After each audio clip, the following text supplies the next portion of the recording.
Harvest po tayo ng talbos ng kamuting kahoy.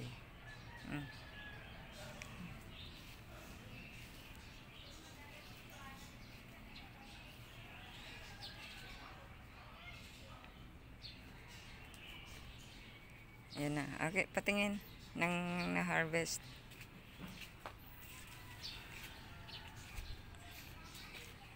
Oh, ang dami na pala.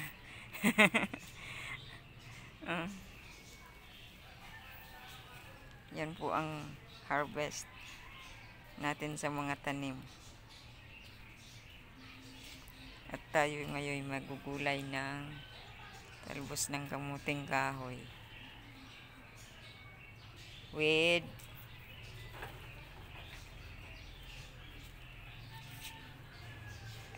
sitaw. Good morning po. Yan po ang na-harvest natin sa ating mga tanim sa rooftop. Lulutuin po natin yan ng gulay ngayong lunch. Ulam namin. Gulay lang po at saka prito na lang po kami ng isda. Nakakuha ng...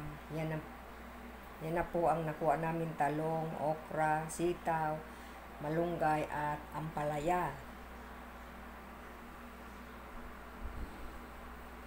Ganda po yan para sa ating kalusugan.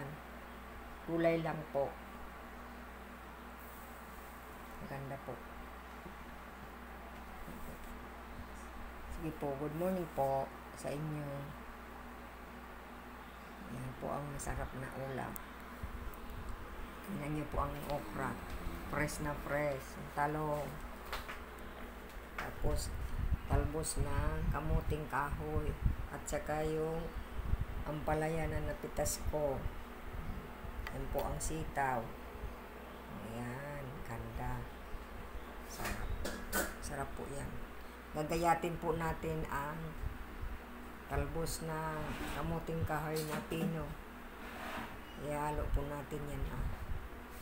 Gugulayin. Yan po ang mga lutong Galing lang yan sa Bicolana. Galing lang po yan sa tanim ko sa aking rooftop. Hindi na bibili. Hindi na po tayo bibili. Mahal po ngayon ang mga gulay. Kaya po magtanim tayo kahit pakunti-kunti nang meron tayong anihin. Sa paso lang po yan. Sa mga used na bote po namin nilagay. Salamat po.